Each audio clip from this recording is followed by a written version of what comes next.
নমস্কার শ্রোতা বন্ধুরা, বঙ্গিফাই চ্যানেল থেকে আমি অভিজিৎ রয়েছি আপনাদের সঙ্গে। হরর নাইট এফএম চ্যানেলে আপনাদের স্বাগত। জনপ্রিয় কথা সাহিত্যিক বিভূতিভূষণ বন্দ্যোপাধ্যায়ের কালোজয়ী সৃষ্টি তারানাথ তান্ত্রিকের চরিত্র থেকে অনুপ্রাণিত হয়ে সায়ন রুদ্রর কলমে নতুন রূপ পেয়েছে আমাদের আজকের নিবেদন, তারানাথ তান্ত্রিক ও প্রেত শিশু। ভূত, প্রেত, তন্ত্রমন্ত্র, পিশাচ, অপদেবতা, যোগ সাধনা, এই রোমাঞ্চকর শব্দবন্ধের সাথে জড়িত তারানাথ তান্ত্রিক চরিত্রটি বাঙালির হৃদয়ে আজও অমলিন। তাই আমাদের শ্রোতা বন্ধুদের পছন্দের কথা মাথায় রেখে গল্পের প্লট ও কিছু চরিত্রের পুনর্মূল্যায়ন করা হয়েছে। লেখককে অসংখ্য ধন্যবাদ আমাদের পাশে থাকার জন্য। গল্পে বিভূতির চরিত্রে শুভঙ্কর, কিশোরীর চরিত্রে কৌশিক ও তারানাথের ভূমিকায় পার্থ সারথী। শুরু হচ্ছে তারানাথ তান্ত্রিক ও প্রেত শিশু।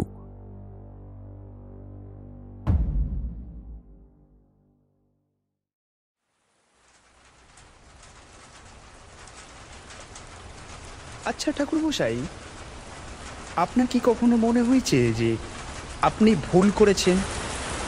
মানে মানুষের উপকার করতে গিয়ে আপনার কি কখনো মনে হয়েছে যে সেই কাজটা করা আপনার উচিত হয়নি? তারানাথের উদ্দেশ্যে কথাটা বলল কিশোরী। আমি আর কিশোরী এখন বসে আছি তারানাথের বাড়িতে। ছুটির দিন বিকেলবেলা, বাইরে তখন টিপ টিপ বৃষ্টি পড়ছে। এমন একটা সময় তারানাথের কাছ থেকে গল্প শোনার ক্ষেত্রে আদর্শই বটে। সেটা যদি আবার হয় ভূতের গল্প। তবে ভূতের গল্প ছাড়াও তারানাথের কাছে অন্য গল্প শুনতেও ভালো লাগে। আসলে তারানাথের বাচনভঙ্গির গুণে সে গল্পগুলো এতটাই জীবন্ত হয়ে ওঠে যে গল্পগুলো সত্যি না মিথ্যে সে তর্কে যেতে আর ইচ্ছা করে না। আজও তাই তারানাথের বাড়িতে এসেছি একটা গল্প শোনার উদ্দেশ্যে। কিন্তু কিশোরী হঠাৎ এরকম একটা কথা বলে বসলো, তাতে আমি তো মনে করলাম তারানাথ রেগে না যায়। কিন্তু তারানাথ দেখলাম মোটেই রেগে গেলেন না, বরং একটা পাশিংশ ধরিয়ে তিনি বললেন, দেখো, তুমি কি বলতে চাইছো আমি বুঝতে পেরেছি। সেরকম কোনো অভিজ্ঞতা আমার কোনোদিন হয়েছে বলে মনে পড়ছে না। আসলে আমার ডাক করতো অশুভ শক্তিকে দূর করার জন্য। অর্থাৎ কারোর বাড়িতে হয়তো কোনো কালো ছায়া দেখা গেল, কিংবা হয়তো কোনো অশুভ প্রেতাত্মার কুপ্রভাব দেখা দিল কোনো বাড়িতে, ঠিক সেই সময় ডাক পড়তো আমার। আর অশুভ শক্তির বিনাশ ঘটিয়ে শুভ শক্তির জাগরণ ঘটানোতে খারাপ লাগার তো কোনো কারণ নেই। তবে তুমি যখন বললে, তখন একটা ঘটনার কথা আমার হঠাৎ মনে পড়ে গেল। আজ এত বছর হয়ে গেল, তবুও ওই ঘটনার কথা মনে পড়লে আজও আমার মনটা খারাপ হয়ে ওঠে। সে অনেক বছর আগের কথা। তখন আমি তারানাথ তান্ত্রিক হয়ে উঠি। খুবই কম বয়স তখন আমার। তোমরা যদি শুনতে চাও তবে ওই ঘটনার কথাটা তোমাদের বলতে পারি। অবশ্যই শুনব। তারানাথকে বললাম কথাটা। আপনার জীবনের প্রতিটা ঘটনাই এত রোমহর্ষকর, চমকপ্রদ যে উপন্যাসের পাতায় থাকা কাহিনীর চেয়ে কোনো অংশে কম যায় না। তোমাদের ঘটনাগুলো আমি গল্পের আকারে বলি বটে, তবে এইগুলো কোনোটাই আমার বানানো কল্পনা নয়, সবটাই বাস্তব। তোমরা যখন শুনতে চাইছো তখন তোমাদের বলি গল্পটা। তারানাথ তার গল্প আরম্ভ করল।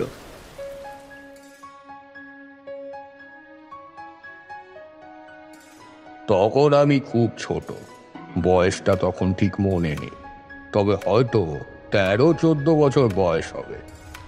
আমি যে ছোটবেলা থেকেই সন্ন্যাসী হওয়ার উদ্দেশ্যে মাঝে মাঝে বাড়ি থেকে বেরিয়ে পড়তাম, সেই কথা তো তোমাদের আগেই বলেছি। পথে ঘাটে নানান জায়গায় ঘুরে বেড়াতাম। এরকম ভাবে ঘুরতে ঘুরতে শ্মশানে মাতু পাগলির সেই অভিজ্ঞতার কথা তো তোমাদের আগেই বলেছি। তো এরকমই বাড়ি থেকে বেরিয়ে ঘুরতে ঘুরতে আমি এসে পৌঁছলাম হুগলি জেলায় অবস্থিত একটা ছোট্ট গ্রামে এক সাধকের আশ্রমে। সাধকের নাম জ্যোতির্গমানন্দ মহারাজ। দিব্য পুরুষ, দেখলেই মনে এক আশ্চর্য ভক্তি জাগে। তো সেই সাধক গ্রামের শেষ মাথায় একটা ছোট কুটির করে সেখানে 2-3 জন সেবায়েত নিয়ে থাকেন। শোনা যায় তার আশ্চর্য দিব্য অলৌকিক শক্তিতে মহিমান্বিত হয়ে জমিদার মশাই নিজ উদ্যোগে নাকি তার জন্য এই কুটির নির্মাণ করে দিয়েছিলেন। তার অলৌকিক ক্ষমতার কথা শুধু সেই গ্রাম নয়, আশেপাশে 2-3টে গ্রামের সকলেই জানত। তারা তাকে খুব ভক্তি শ্রদ্ধাও করত। তো আমি কয়েক মাসের জন্য তারই আতিথ্য গ্রহণ করলাম। মনে মনে ভাবলাম তাকেই গুরু হিসাবে মেনে নিয়ে তার শিষ্য হয়ে সারা জীবন ওই আশ্রমেই কাটিয়ে দেব।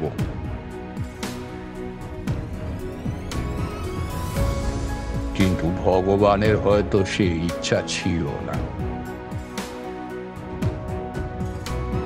তো যাক, সেসব কথা, আপাতত মূল গল্পে ফিরে আসা যায়।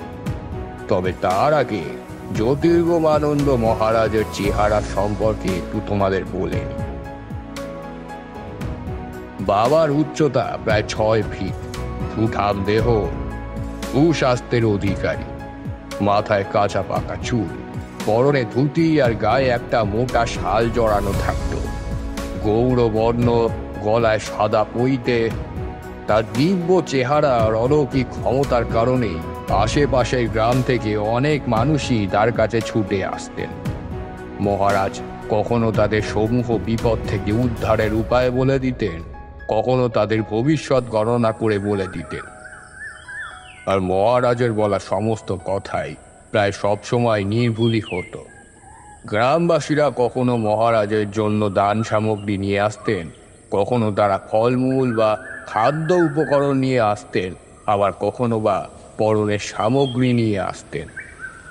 বাবা গ্রামবাসীদের কাছ থেকে নিমন্ত্রণও পেতেন অনেক বেশি।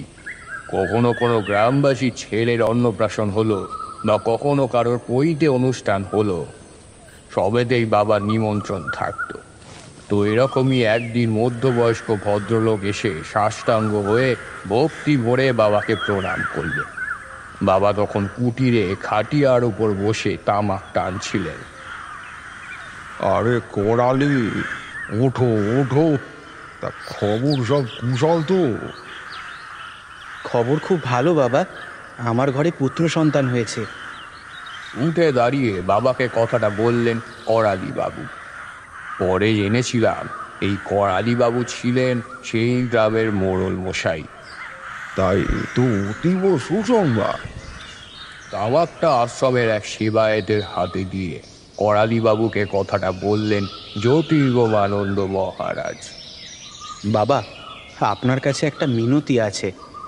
হাত জোর করে কথাটা বাবাকে বললেন করালি বাবু। আমার পুত্রের নামকরণ কিন্তু আপনাকেই করতে হবে বাবা।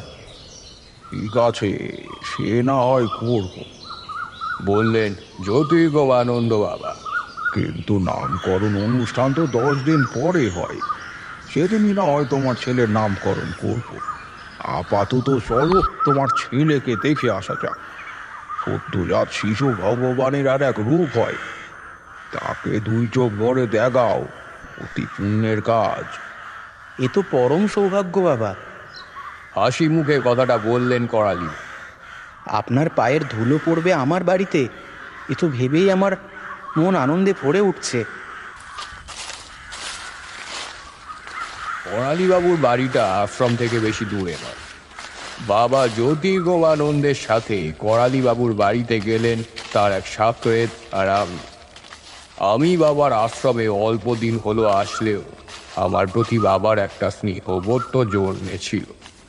হয়তো আমার বয়সটা কম থাকার কারণে বা আমার ভদ্র আচরণের জন্য বাবা আমাকে খুব ভালোবেসে ফেলেছিলেন। তিনি আমাকে প্রায়ই বলতেন যে আমার দ্বারা জগৎ সংসারের উপকার সাধন হবে। তিনি যেখানেই যেতেন সর্বদা আমাকে তার সঙ্গে নিতেন। তাই করালি বাবুদের বাড়িতেও তিনি আমাকে তার সঙ্গে নিয়েছিলেন। করালিবাবু সদ্যজাত পুত্র সন্তানটি এখন দোলনায় শুয়ে খেলা করছে। দোলনার সামনে বসে যে মহিলা আলতো করে দোলনাটা দোলাচ্ছেন তিনি সম্ভবত করালিবাবুর স্ত্রী হবেন। আমাদের দেখে তিনি মাথায় ঘোমটা দিয়ে বাবা জ্যোতির্গমানন্দের পায়ে হাত দিয়ে নমস্কার জানালেন। বাবাও সেই যুবতী মহিলাকে আশীর্বাদ জানালেন। আমি মুগ্ধ দৃষ্টিতে তাকিয়ে আছি সেই বাচ্চা ছেলেটির দিকে। কি সুন্দর ফুটফুটে বাচ্চা একটি ছেলে, মনে হচ্ছে ওকে কোলে নিয়ে খুব আদর করি। কারোর অনুমতি না পেলে সেই কাজটি করা যাবে না, কারণ আমি সেই বাড়িতে অচেনা। আমি তখন বাবা জ্যোতির্গমানন্দের দিকে তাকাইনি, তাই শিশুটিকে দেখে তার কি মনোভাব হয়েছিল সেটা আমার পক্ষে জানা তো সম্ভব ছিল না। হয়তো তিনিও খুবই প্রসন্ন হয়েছিলেন এই ছোট্ট শিশুটিকে দেখে, তবে তিনি শিশুটিকে কোলে তুলে আদর করলেন না বা একটি বারের জন্য তাকে ধরেও দেখলেন না। কিছুক্ষণ পর আমরা বেরোলাম সেই ঘর থেকে। বাড়ির একজন অল্প বয়সী যুবতী মেয়েকে উদ্দেশ্য করে করালিবাবু বললেন, সুশীলা, সুশীলা, ওনাদের জন্য খাবারের ব্যবস্থা করো। করালিবাবুর কথা শুনে সুশীলা দেবী পাশে হয়তো রান্নাঘরের দিকে চলে গেলেন। বুঝলাম ইনি হয়তো করালিবাবুদের বাড়িতে কাজ করেন। কিছুক্ষণ পর তিনি আমাদের জন্য বাটিতে করে খাবার নিয়ে এলেন। চিরা, দুধ আর পাকা কলা দিয়ে ফলাহার সারলাম আমরা। বাবা, আমার ছেলেটিকে কেমন দেখলেন? আমরা করালিবাবুদের বাড়ি থেকে চলে আসার সময় করালিবাবু আমাদেরকে দরজা পর্যন্ত এগিয়ে দিতে এসেছিলেন, আর তখনই হাত জোর করে জ্যোতির্গমানন্দ বাবাকে কথাটা বললেন করালিবাবু। তিনি ভেবেছিলেন বাবা হয়তো তাকে তার ছেলের কোনো শুভ লক্ষণের কথা তাকে জানাবেন, কিন্তু তিনি মোটেই সেরকম কিছু বললেন না। বরং তিনি করালিবাবুকে বললেন, আচ্ছা, তোমার ছেলে তো কালকে হয়েছে বললে, তাই না? হ্যাঁ বাবা। হঠাৎ বাবা কিছুক্ষণ যেন খানিক চিন্তা করলেন, তারপর যে কথাটা বললেন সেটা একেবারে অপ্রত্যাশিত। তিনি করালিবাবুকে জিজ্ঞাসা করলেন, আচ্ছা, তোমার বাড়িতে এর মধ্যে কি কোনো অস্বাভাবিক ঘটনা ঘটেছে যেটা আপাত দৃষ্টিতে দেখে তোমার হয়তো ঠিক লাগেনি? জ্যোতির্গমানন্দ মহারাজের এই কথা শুনে করালিবাবু কিছুটা অবাকই হয়ে গেলেন। তবুও বাবা যখন বলছেন সেই কথার হয়তো কোনো তাৎপর্য থাকতে পেরে সেটা ভেবে কিছুক্ষণ চিন্তা করে তিনি বাবাকে বললেন, না তো বাবা, সেরকম কিছু তো আমার নজরে আসেনি। কেন বলুন তো? না না, তেমন কিছু নয়, হয়তো আমারই ভাবনা ভুল। বললেন জ্যোতির্গমানন্দ মহারাজ। বাবা, আমার সন্তানের ওপর কি কোনো কুদৃষ্টি রয়েছে? বললেন করালিবাবু। তার কথা শুনে মনেই হলো তিনি খারাপ কিছুর আশঙ্কা করছেন। আরে না না, সেরকম কিছু নয়। করালিবাবুকে আশ্বস্ত করলেন বাবা। তবে একটা সম্ভাবনা আছে। আচ্ছা, আজ আমি তবে চললাম, নামকরণের তো এখনো দেরি আছে। আমি আবার 2 দিন পরে আসবো তোমার বাড়ি। সেই দিন যদি তোমার মনে হয় যে সত্যি তোমার বাড়িতে অমঙ্গলজনক কিছু ঘটেনি, তাহলে আমার আশঙ্কা সত্যি মিথ্যে বলে প্রমাণিত হবে। আর তাহলে আর চেয়ে বেশি আনন্দিত আর কেউ হবে না। আজ তবে আমি আসলাম, কেমন? কথাটা বলে করালিবাবুকে আর কিছু বলার সুযোগ না দিয়েই বাবা প্রস্থান করলেন। এই ঘটনার পর 2 দিন বেশ ভালোভাবেই কেটে গেল। করালিবাবু আর আশ্রমে এলেন না 2 দিনের মধ্যে। বাবা করালিবাবুদের বাড়ি এমন কি অলৌকিক জিনিস দেখেছিলেন যার কারণে তিনি চিন্তিত হয়ে পড়েছিলেন, সে ব্যাপারে আশ্রমের কাউকেই কিছু বলে। আর সেবায়েতদের কেউই বাবাকে সেই ব্যাপারে কিছু জিজ্ঞেস করার সাহস ছিল না। 3 দিনের দিন আবার করালিবাবু আসলেন আশ্রমে। বাবাকে হাত জোড় করে বললেন, বাবা, আপনার কথাই ঠিক হয়েছে। এই 2 দিনে বাড়িতে অনেক অলৌকিক কাণ্ড ঘটেছে। ঝড় নেই, বৃষ্টি নেই, হঠাৎ করে সেদিন আম গাছের ডালটা মড়মড় করে ভেঙে যায়। হঠাৎ করেই মাঝরাতে বাড়ির ছাদে ধূপধাপ আওয়াজ শোনা যাচ্ছে, যা এর আগে কখনোই শোনা যায়নি। কি ব্যাপার বলুন তো বাবা, আপনিই আমাকে রক্ষা করতে পারবেন। আরও একটা ব্যাপার ঘটেছে তোমার বাড়িতে, যেটা হয়তো তোমার নজরে আসেনি। করালিবাবুর কথা সরাসরি কোনো উত্তর না দিয়ে তিনি পাল্টা একটা কথা বল। তোমার বাড়িতে এই কয়দিন কোনো পশু পাখি, এমনকি কাক চুড়ি পর্যন্ত আসেনি। হ্যাঁ বাবা, এটা তো আপনি ঠিকই বলেছেন। কিছুক্ষণ ভেবে হঠাৎ করেই কথাটা বলে উঠলেন করালিবাবু। আগে সকালবেলা কাকের চিৎকারে বাড়িতে কান পাতাই দায় থাকতো, কিন্তু এখন তো সেই চিৎকার শোনা যায় না। বাবা, আমার বাড়িতে কি তাহলে সত্যি কি কোনো অশুভ শক্তি ভর করেছে? শেষ কথাটা বেশ উদ্বিগ্নের সাথেই বললেন করালিবাবু। কোনো এ ব্যাপারে নিঃসন্দেহ হয়ে আমি কিছু বলতে পারছি না। বললে বাবা জ্যোতির্গমানন্দ। আমাকে আরো একবার যেতে হবে তোমাদের বাড়িতে। সেখানে তোমার ছেলেকে খুব ভালোভাবে পরীক্ষা করে দেখতে হবে। তারপর যা সিদ্ধান্ত নেওয়ার সেটা না হয় পরে ভেবে দেখা যাবে। করালিবাবু হয়তো বাবার কথা প্রায় কিছুই বুঝল না, তবুও বাবার কথা মতো তিনি তাকে তার বাড়িতে যেতে দিলেন। বাবা এলেন করালিবাবুদের বাড়িতে। এবারও তিনি আমাকে সাথে আনলেন, তবে এবার তিনি আর কোনো সাকরেতকে সাথে আনলেন না। এই দিন দেখলাম করালিবাবুদের বাড়িতে দুইজন নতুন মহিলার আগমন ঘটেছে। করালিবাবুই আমাদের পরিচয় করিয়ে দিলেন।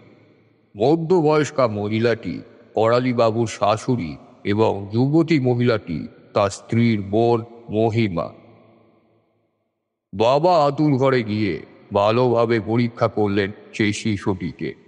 এরপর করালিবাবুকে তিনি অন্য একটি ঘরে ডেকে। কি দেখলেন বাবা? আমাদের পরিবারে কি গুরুতর কোনো বিপদ ঘটতে চলেছে?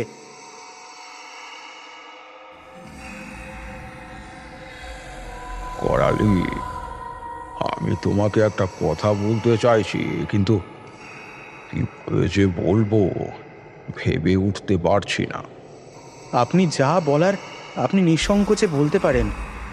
করালিবাবুর এই কথা শুনে বাবা জ্যোতির্গমানন্দ বলতে আরম্ভ করলেন। দেখো করালি, আমি যে কথাটা এখন বলতে চলেছি সেটা একটু মন দিয়ে শোনো কেমন। তোমার যে সন্তান হয়েছে তা আমার চোখে ঠিক লাগছে না। ঠিক লাগছে না অর্থাৎ? কিছুটা হতভম্ব হই কথাটা বাবাকে জিজ্ঞাসা করলেন করালিবাবু। অর্থাৎ সেই শিশু কোনো সাধারণ শিশু নয়। দেব শিশু কথাটা তো তুমি নিশ্চয়ই শুনেছ। অর্থাৎ যে শিশুর মধ্যে স্বয়ং দেবতার আশীর্বাদ রয়েছে।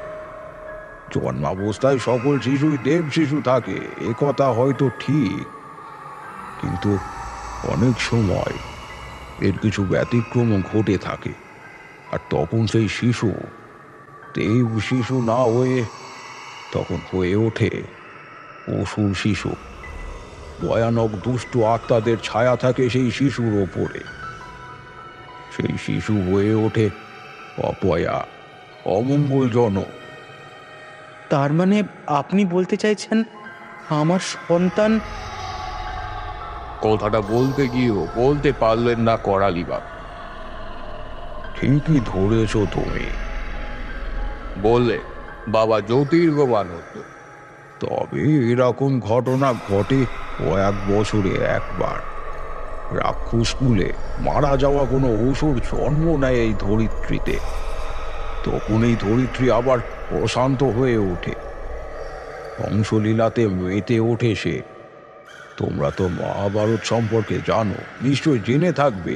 যখন সম্রাট ধৃতরাষ্ট্রের প্রথম পুত্র দুর্যোধনের জন্মানোর সময় উপস্থিত হয়েছিল, তখন প্রকৃতিতে এক ভয়ানক ঝড় বৃষ্টি দেখা দিয়েছিল। অশান্ত হয়ে গিয়েছিল তখন বায়ুমণ্ডল।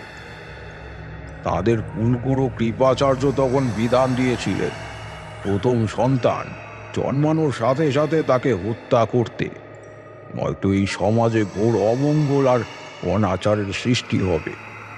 কিন্তু পুত্র স্নেহে অন্ধ ধৃতরাষ্ট্র সেই কথাতে রাজি হননি। তিনি কিছুতেই তার সন্তানকে হত্যা করতে দেননি। আর তার ফলস্বরূপ সে কি হয়েছিল? সে বিশাল কুরুক্ষেত্রের যুদ্ধে যে কত মানুষের প্রাণ গিয়েছিল সে কথা তো সকলেরই জানা। বাবা, তার মানে কি বলতে চাইছেন? আমার সন্তানও এরকম একজন সন্তান? খুব কষ্ট করে কথাটা বললেন করালিবাবু। কথা বলতে গিয়ে অচিরেই তার দুই চোখ দিয়ে অশ্রু ধারা গড়িয়ে এলো। যদি সেরকমই হয় তবে আপনি কি বিধান দিতে চান বাবা, যাতে আমার সন্তান সঠিকভাবে একজন সুস্থ মানুষের মতো বেড়ে উঠতে পারে? দেখো, কটা দিন কঠিন হলেও আমাকে বলতেই হবে। এই সমাজের কল্যাণের জন্য, তোমার বাড়ির কল্যাণের জন্য তোমার সন্তানের বেঁচে থাকাটা উচিত নয়। তাকে মরতেই হবে। না না বাবা, হে কি বলছেন আপনি? হে হতে পারে না। হঠাৎ করে উত্তেজিত হয়ে উঠলেন করালিবাবু। এসব কি বলছেন আপনি? ও একটা সদ্যজাত বাচ্চা, একটা অবুঝ শিশু। করালিবাবু হয়তো আরো কিছু বলতে যাচ্ছিলেন, কিন্তু তার আগেই পাশের ঘর থেকে একটা মেয়েলি চিৎকারের আওয়াজ শোনা গেল। হঠাৎ করে সেই ঘরে উপস্থিত হলো সুশীলা। ঘরে এসেই সে করালিবাবুকে উদ্দেশ্য করে, দাদাবাবু, বলেই কেঁদে উঠল। আমরা তো হতবাক হয়ে দেখলাম সুশীলার বাঁ ঘাড়ে বেশ অনেকটা অংশ জুড়ে একটা কাটা দাগ, যেন কেউ সদ্য আঁচড় দিয়েছে তার ঘাড়ে। হে কি, তোর গলায় এই কাটা দাগটা কি করে এলো? অবাক হয়ে সুশীলাকে কথাটা বললেন করালিবাবু। দাদাবাবু, ওদের কম্বাল এলো, তাই আমি বাবু সোনাকে কোলে নিয়ে একটু আদর করছিলাম। এখানে বাবু সোনা অর্থে করালিবাবু ছেলের কথাই উল্লেখ করছে সুশীলা। তো বাবু সোনার কত বড় বড় নখ আমার ঘরে আচার দিয়ে দিল। দেখুন দাদাবাবু, একেবারে রক্ত বার করে দিয়েছে। এটা কি বলছিস তুই? অবাক হই সুশীলাকে কথাটা বললেন করালি। ও তো একটা বাচ্চা ছেলে, ওর তো এত বড় নখই হয়নি, কিভাবে ও তোকে আঁচড় দেবে? করালি, আমার মনে হয় ওর কথাটাকে পুরোপুরি অবিশ্বাস করার কোনো যথার্থ কারণ নেই। করালিবাবুকে কথাটা বললেন বাবা জ্যোতির্গমানন্দ।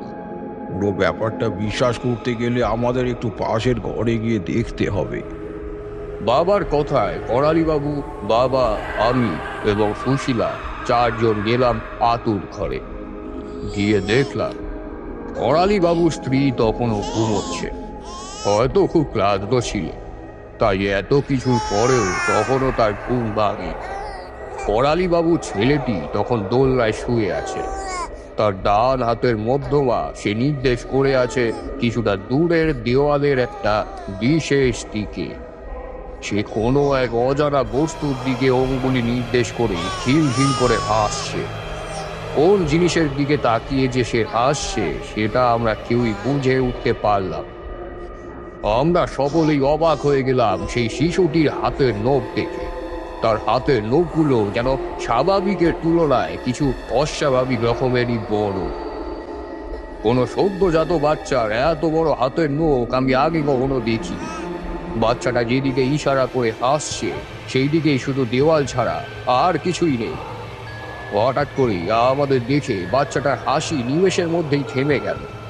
দেওয়ালের দিক থেকে চোখ সরিয়ে বাচ্চাটা তাকালো আমাদের দিকে। বাচ্চাটা তাকানোর ভঙ্গিটা বড়ই অদ্ভুত ধরনের, যেন মনে হলো আমাদের প্রতি সে বড়ই রেগে আছে। ওখানে এক দুষ্টু অতৃপ্ত আত্মা খেলা করতে এসেছিল তোমার ছেলের সাথে। করালি বাবুকে কথাটা বললেন বাবা। আমাদের দেখে সে চলে গেল। এমন সময় করালি বাবু স্ত্রীর ঘুম ভাঙল। ঘুম থেকে উঠে হঠাৎ আমাদের ওই ঘরে দেখতে পেয়ে তিনি মাথায় ঘোমটা দিয়ে এবং বাবার পায়ে হাত দিয়ে প্রণাম করল। থাক মা, থাক থাক। করালি বাবু স্ত্রীকে কথাটা বললেন বাবা। আমরা তোমার ছেলেটাকে একটু দেখতে এসেছিলাম, তুমি ঘুমোচ্ছিলে তাই তোমাকে আর বিরক্ত করিনি। আমরা এবার তবে আসি মা, কেমন? করালি বাবু স্ত্রীর কাছ থেকে বিদায় নিয়ে বাবা ঘরের বাইরে বেরিয়ে এলেন। সঙ্গে তিনি করালি বাবুকেও আসতে বললেন। করালি, আমি যেটা বললাম সেটা কিন্তু অবিশ্বাস্য হলেও সত্যি। বাইরে বেরিয়ে এসে করালি বাবুকে কথাটা বললেন বাবা। এই শিশুকে জীবিত রাখলে তোমাদের পরিবারে ঘোর অমঙ্গল আসবে। তুমি তো নিজের চোখেই দেখলে, এই দুদিনেই তার হাতের নখগুলো কেমন বড় বড় হয়ে গিয়েছে। আর একটা কথা বলে রাখি করালি, এই শিশুকে জীবিত রেখে দিলে হয়তো কয়েকদিনের মধ্যে তোমার স্ত্রীর বৈধব্য যন্ত্রণাও ভোগ করতে হতে পারে। এটা কি বলছেন আপনি? অবাক হয়ে কথাটা বললেন করালি বাবু। আমি ঠিকই বলছি। গ্রহ নক্ষত্রের ভুল অবস্থানের জন্য কয়েক হাজার বছরে এরকম একজন সন্তানের জন্ম হয়। আমি জানি পুত্র স্নেহ বড় কঠিন জিনিস, কিন্তু তোমাকে সেই স্নেহ কাটিয়ে উঠতেই হবে। তোমার স্ত্রীকেও বোঝাবে এ ব্যাপারে। দেখো, কথাটা বলতে আমার খুবই কষ্ট হচ্ছে, তবুও তোমাকে বলতে হবে যে এই বাচ্চাকে বাঁচিয়ে রাখলে তোমাদের কিছুদিনের মধ্যে ঘোর সংকটের মধ্যে পড়তে হবে। আর সেই দিনটা আসতে খুব বেশি দেরি নেই। আমি তবে চললাম করালি, ভবিষ্যতে প্রয়োজন পড়লে স্মরণ করো আমাকে। আমরা বিদায় নিলাম সেই স্থান ছেড়ে। এরপর বেশ কিছুদিন করালি বাবুদের বাড়ি থেকে আর কোনো রকম খোঁজ খবর পাওয়া যায়নি। বেশ কিছুদিন, সম্ভবত 3-4 দিন পরে আবার করালি বাবু আসলেন আশ্রমে। এসেই শতান হাত জোর করে বসে পড়লেন বাবার পায়ের সামনে। বাবা, আপনি ঠিকই বলেছেন। বলে উঠলেন করালি। আমার ছেলের মধ্যে সত্যিই কিছু অলৌকিক শক্তি আছে, যা এই কয়দিনে প্রকাশ পেয়েছে। মাঝরাতে আমার বউয়ের হঠাৎ করে একদিন ঘুম ভেঙে যায়, আর সে শুনেছিল আমার ছেলের খিলখিল হাসির শব্দ। তার হাসির শব্দের কারণ বুঝতে গিয়ে সে আমার ছেলে যেদিকে তাকিয়েছিল সেদিকে তাকাতেই দেখলো একটা বিরাট কালো ছায়া হঠাৎ করেই যেন সেই জায়গা থেকে সরে যায়। অথচ তখন ঘরের দৌড় দেওয়া হয়ে গেছিল। হঠাৎ এরকম ভয়ানক দৃশ্য দেখে সে চিৎকার করে ওঠে। তার চিৎকার শুনে আমরা সেই ঘরের সামনে এসে দরজা ধাক্কা দিলাম। ও দরজাটা খুলে সবকিছু বলল আমাদের। আমরা কিন্তু সেখানে কিছুই দেখতে পেলাম না, আর ছেলেটার হাসিও ততক্ষণে থেমে গেছে। হঠাৎ সেই কান্না আরম্ভ করে দিয়েছিল। কোনো রকমে আমরা তাকে শান্ত করেছিলাম। তাছাড়া এই কয়েকদিনের মধ্যে বললে বিশ্বাস করবেন না বাবা, আরও একটা অবিশ্বাস্য কাণ্ড ঘটেছে, যেটা নিজের চোখে না দেখলে কখনোই আপনি বিশ্বাস করবেন না। সেদিন দিনের বেলাতে আমার স্ত্রী হয়তো অন্য কোনো কাজ করছিল। তখন সেই সময় দোলনার উপরে একটা ছোট্ট ইঁদুর উঠে পড়ে। তখন ছেলেটা দোলনাতে খেলছিল। আমার বউ হঠাৎ করে সেদিকে তাকিয়ে দেখে ছেলেটা উঠে বসে ইঁদুরটার ধর থেকে লেজটা আলাদা করে এক হাতে ইঁদুরের লেজটা নিয়ে আরেক হাতে ইঁদুরটাকে চেপে ধরে অদ্ভুত হাসি হাসছে। তার হাতের মুঠো ইঁদুরটা মৃত্যু ভয়ে ছটফট করছে। দৃশ্যটা দেখে ও হঠাৎ ভয় পেয়ে ছেলেটার হাত থেকে ইঁদুরটা ফেলে দেয়। কোলে তুলে নিয়েছিল আমার ছেলেটাকে। ও যে কোনো সাধারণ শিশু নয় সেটা সে বুঝতে পেরেছিল। আমাকে ঘটনার কথা বলাতে আমি আপনার বলা সমস্ত কথা ওকে বললাম। আমার বাড়ির লোকেরা, মানে আমার মা, আমার শাশুড়ি সকলেই উপস্থিত ছিল। সকলেই আমার প্রস্তাবে রাজি থাকলেও মোহিনী, মানে আমার স্ত্রী, কিন্তু কিছুতেই রাজি হচ্ছিল না বাবা। পরিবারের প্রথম সন্তান, বুঝতেই তো পারছেন। তো আমার মা আর আমার শাশুড়ি মা তাকে বোঝাতে সে কোনো রকমে রাজি হয়েছে। আমার বিপদের কথা ভেবেই হয়তো সে রাজি হয়েছে। এখন আপনি বলে দিন বাবা, আমরা এখন কি করব? খেয়াল করলাম কথা বলতে বলতে করালিবাবুর দু চোখ দিয়ে জলের ধারা গড়িয়ে পড়ছিল। দেখো, আমি বুঝতে পারছি এতে তোমার কষ্ট হচ্ছে, কথাটা বললেন বাবা। কিন্তু তোমাদের ভালোর জন্য, বা বলতে গেলে সমাজ আর পরিবারের ভালোর জন্য কাজটা তোমাদেরকে করতেই হবে। এই শিশু রাক্ষস শিশু, অসুর কুলের আশীর্বাদ আছে এই শিশুর ওপরে। এই শিশু বেঁচে থাকলে তুমি অমঙ্গলের চিহ্ন বহন করে আনবে। তোমরা এক কাজ করবে, কাল সকালে তোমার স্ত্রী আর পুত্রকে নিয়ে আসবে এই আশ্রমে। আশ্রমের এই পূর্ণ জমিতে তোমার সন্তানকে মাটিতে পুঁতে দেব আমি। জানি কাজটা করা ঠিক নয়, তবুও দেশের স্বার্থের জন্য কোনো কোনো সময় কিছু আত্মত্যাগ করতেই হয়। ঠিক আছে বাবা। করালিবাবু চলে গেলেন। যাওয়ার সময় দেখলাম তিনি হাতের কনুই দিয়ে তার চোখ মুছতে মুছতে যাচ্ছে।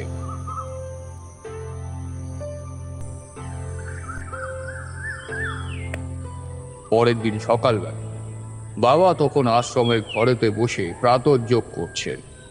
আমি তখন বাবার কাছেই বসে আছি, বাবার যদি কিছু দরকার পড়ে এই ভেবে। এমন সময় বাইরে থেকে একটা কণ্ঠস্বর শোনা গেল। বাবা বাইরে বেরিয়ে দেখলে করালিবাবু দাঁড়িয়ে আছে। বাবা, ওদেরকে নিয়ে এসেছি। করালিবাবুর ইশারা মতো বাবা আর আমি সেদিকে তাকিয়ে দেখলাম আশ্রমের মধ্যেই কিছুটা দূরে তার স্ত্রী মোহিনী দেবী, তার মা এবং তার শাশুড়ি দাঁড়িয়ে আছেন। মোহিনী দেবীর কোলে সেই ফুটফুটে শিশুটি। বাবা এগিয়ে গেলেন করালিবাবুর স্ত্রীর দিকে, খুবই শান্ত স্বরে তাকে বললেন, মা, আমি বুঝতে পারছি তোমার মনের অবস্থা এখন কেমন। সমাজের কল্যাণের জন্য তোমার থেকে তোমার এই সন্তানকে আমি ভিক্ষা চাইছি। তুমি কি আমার ভিক্ষার ঝুলিতে তুলে দেবে তোমার নয়নের মণিকে? বাবার কথার মধ্যে এমন একটা অনুনয় সুর মিশ্রিত ছিল যে তার কথা অমান্য করা যায়। মোহিনী দেবী তার সন্তানকে তুলে দিলেন বাবার হাতে। বাবা সেই সন্তানকে নিয়ে চলে এলেন আশ্রমের দক্ষিণের একটা জায়গায়। সেখানকার কিছুটা মাটি এক সাকরেতকে দিয়ে বাবা খুঁড়িয়ে রেখেছিলেন। হঠাৎ করে সেই শিশুটি প্রচণ্ড চিৎকার করে কাঁদতে শুরু করে দিল। আর ওই কান্না শুনে হঠাৎ করে চঞ্চল হয়ে উঠলেন মোহিনী দেবী। আমার ছেলে কাঁদছে, ও কাঁদছে, আমাকে যেতে দাও, আমাকে যেতে দাও ওর কাছে। চিৎকার করে বাবার কাছে এগিয়ে যেতে লাগলেন মোহিনী দেবী। করালিবাবুর মা আর শাশুড়ি দুদিক থেকে তাকে শক্ত করে ধরে রাখলেন। শান্ত হও মোহিনী, তুমি শান্ত হও। মোহিনী দেবীকে আশ্বস্ত করার উদ্দেশ্যে বলে উঠলেন করালিবাবু। ঠিক তখনই সকলের চোখের সামনেই এক অবিশ্বাস্য কাণ্ড ঘটে গেল। সেই শিশুটির কান্না হঠাৎ করে থেমে গেল। তবে যেটা দেখলাম সেদিন চোখের সামনে, সে কথা মনে পড়লে আজও আমার গায়ে কাঁটা দিয়ে ওঠে।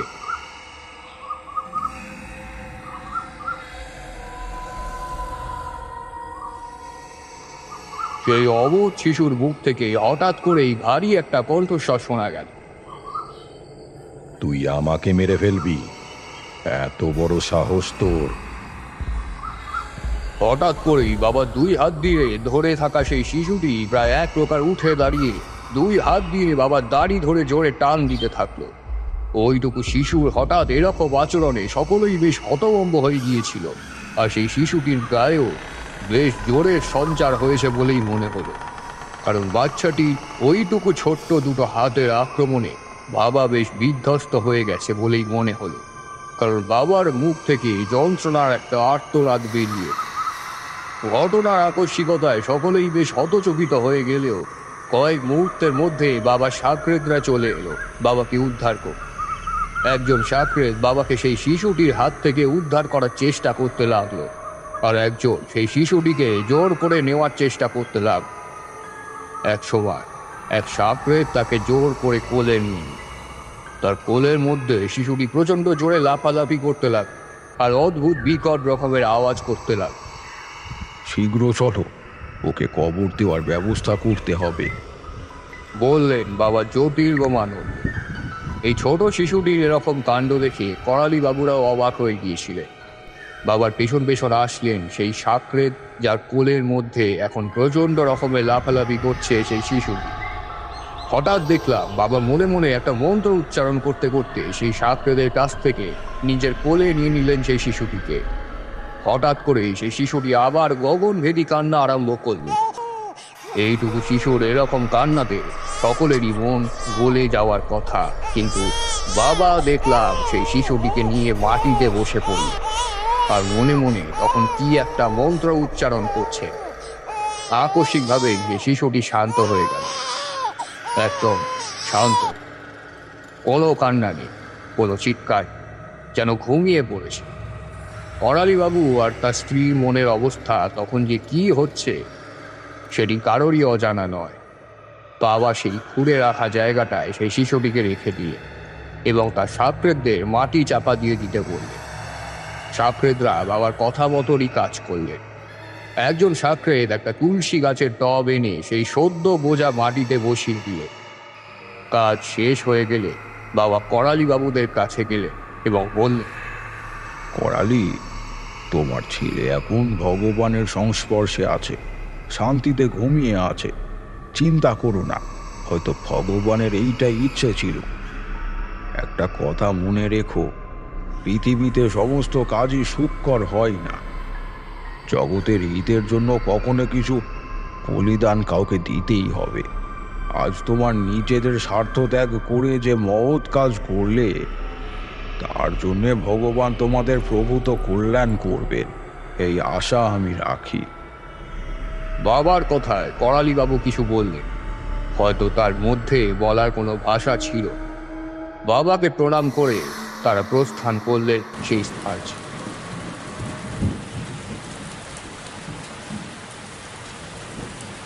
কথাগুলো বলে একটু থামলো তারানাথ।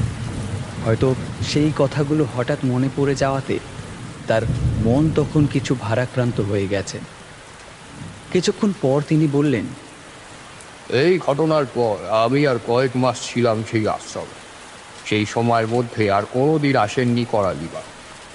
জানি জানি তোমরা আমার এই গল্প শুনে ঈষৎ রেগে আছো, হয়তো মনে মনে বলছো কুসংস্কারের বশবর্তী হয়ে আমরা একটি নিরীহ শিশুর জীবন্ত কবর দিলাম, কি নিষ্ঠুর আমরা, তাই তো? কিন্তু কি জানো তো, ভবিষ্যতের কথা আমরা কেউই বলতে পারি। হয়তো এমনও হতে পারত যে বাবার কথাই ঠিক ছিল, সেই শিশুটি হয়তো ভবিষ্যতে হয়ে উঠতে পারত ভয়ানক কোনো রাক্ষস।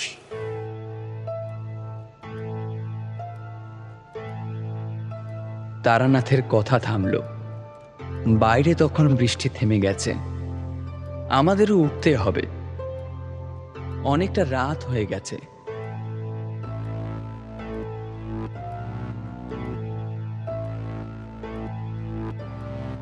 শুনছিলেন তারানাথ তান্ত্রিক ও প্রেত শিশু। অন্যান্য চরিত্রে ছিল প্রীতম, রমাকান্ত, অস্মিতা, ঝিনুক ও দীপ্তিমান। পোস্টার ডিজাইন রনি, শব্দ সংযোজন ও আবহ সুদেশনা ও অরিত্র। বিশেষ সহযোগিতায় দেবদত্ত, সোশ্যাল মিডিয়া প্রমোশন সম্বিত, সমগ্র পর্ব পরিচালনায় কৌশিক। হরর নাইট এফএম, শুনতে থাকুন, শোনাতে থাকুন।